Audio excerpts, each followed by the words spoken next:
intervención del asambleísta César Carrión, de la provincia de Cotopaxi, por Creo. 12 de agregados en estos articulados.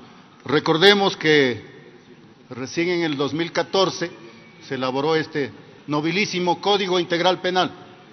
No han pasado 5 años, ya estamos otra vez haciendo una revisión importante. Ya se lo dijo aquí, se comentó que es una ley trole, efectivamente. Pero los dos artículos puntuales se refieren, los más importantes, el tema del aborto y el tema del uso de la marihuana con fines medicinales. Yo quiero enfocarme en este artículo 220 del Código Orgánico Integral Penal, porque tiene mucha relación con la seguridad, las adicciones y cómo se ha venido llevando durante una década la política después de que en la Constitución del 2008 se establecía que las adicciones eran un tema de salud pública. Bueno, quiero exponer una lámina, si es factible, señor operador, para mirar toda esa trayectoria que hemos vivido desde el 2008 hasta la presente.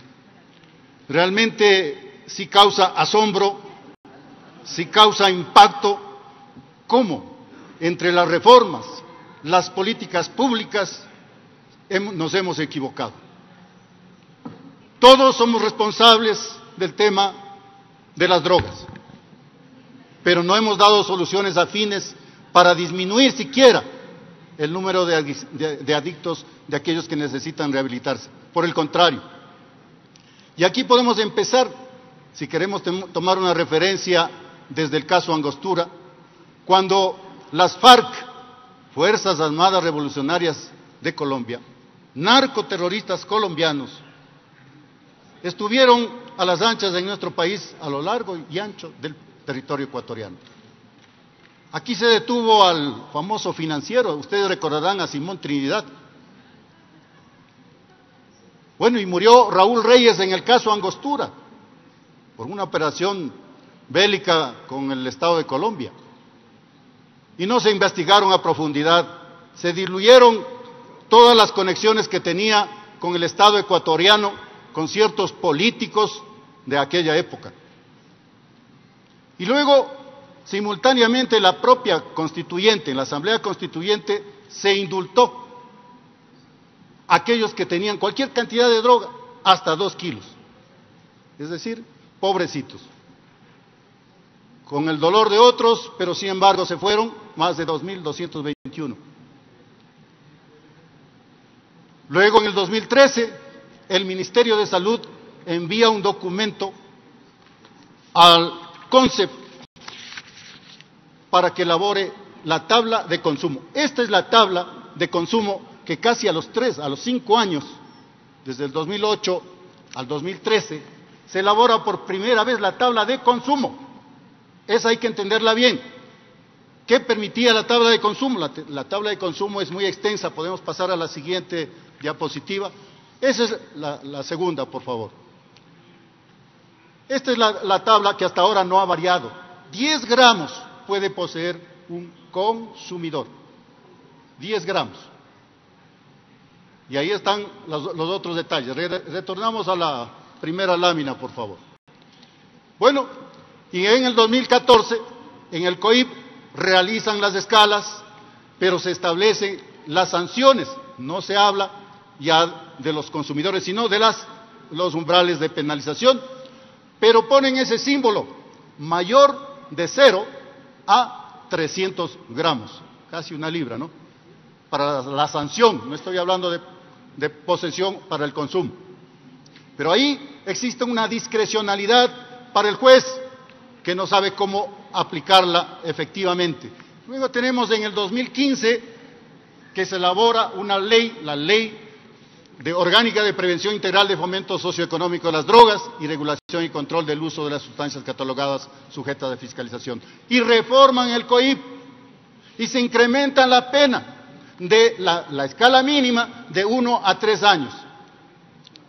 Y el CONCEP baja el nivel de gramos de 0 a 20 gramos. Miren esa diferencia en esos 2 años, del 2014 al 2015. Aquí están las resoluciones emitidas por el CONCEP. ¿Bajo qué políticas? Seguramente en esos 2 años hubo un incremento desmesurado porque no se entendió bien, no se difundió como tenía que haber cumplido el Ministerio de Salud Pública en la parte preventiva, pues.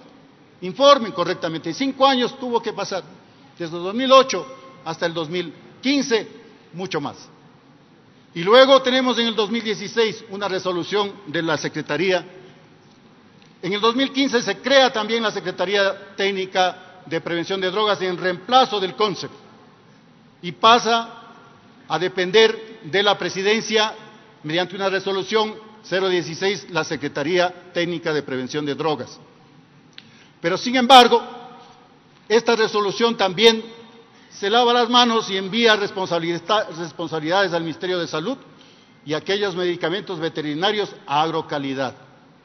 Y sigue el cuento de no acabar. En el 2017 se emite otro decreto, el 23 de mayo, justamente en el periodo anterior, para indultar nuevamente a las mulas. El pretexto, la sobrepoblación, más de cerca de 10.000 presos en las cárceles por situaciones de tráfico de drogas. Ya en el 2018 tenemos los atentados de las FARC y se presentan aquí las propuestas para las reformas a la Ley de Seguridad Pública y del Estado. El presidente suprime la Secretaría Técnica de Prevención de Drogas y divide en 2 funciones para el Ministerio de Salud Pública y el Ministerio del Interior. Al Ministerio del Interior el control y al Ministerio de Salud Pública la prevención. Todavía no hace el Ministerio de Salud Pública la prevención, ya han pasado casi una década, donde se decía que las adicciones eran un tema de salud. ¿Dónde está la prevención? Y ya queremos con estas reformas al Código Orgánico Penal autorizar para que se siembre, se cultive la marihuana con fines medicinales. Si no se ha podido hacer cargo de aquellas clínicas donde murieron incinerados, muchos que quisieron rehabilitarse. ¿Cómo podemos darle esa responsabilidad? ¿El Estado estará en capacidad de poder atender este tema? Gravísimo el tema. Y justamente al lado izquierdo, están los carteles de las FARC, del Ejército de Liberación Nacional. En la Procuraduría de México, en el 2016, se dijo ya que aquí están los carteles de Sinaloa, Zetas, familia michoacana y del Golfo. ¿Sí? Así es el pronunciamiento del Procurador General de México, ¿no? También hay un informe del Banco Interamericano de Desarrollo, en el 2018 señaló que los servicios de salud son totalmente deficientes en el Ecuador y que ocupa el puesto 54 del 71 de los países de América Latina y el Caribe. ¿Podremos tener esa confianza para que puedan administrar la marihuana con fines medicinales? Esa es otra ventana que abrirá. Claro, la policía también tendrá que hacer su parte otra vez del trabajo, cuando tiene que dedicarse exclusivamente a otros temas que son más de diario acontecer. Yo considero nuevamente que esta reforma al artículo 220 no puede efectuarse de la forma como está planteada. No puede decirse también con claridad qué son o cuáles van a ser realmente la tabla de consumo. Rige la tabla del 2013, ¿no? Ya estamos nuevamente en esta parte del 2019, nuevamente buscando unas reformas, creyendo que solamente en las reformas vamos a solucionar las adicciones, el narcotráfico. No, tenemos que buscar instituciones sólidas. No puede ser que se haya administrado mediante un decreto inconstitucional por 8 años a una institución como es la encargada de la seguridad, como es la Policía Nacional. El decreto 632, inconstitucional, violentando todas las normas, la ley de personal, ley orgánicas propias, y así lo señala la Constitución de la República, en el artículo 160. Las Fuerzas Armadas y la Policía tienen leyes específicas, pero desde el 2010 se reformó mediante la Ley de Servicio Público la ley específica, es decir, violentando la Constitución también. Terminó su tiempo, asambleísta. Yo espero que reflexionen, y no estoy de acuerdo con este tema de que la marihuana sea con fines medicinales mediante esta reforma. Gracias, señora presidenta. Gracias, señor asambleísta. Tiene la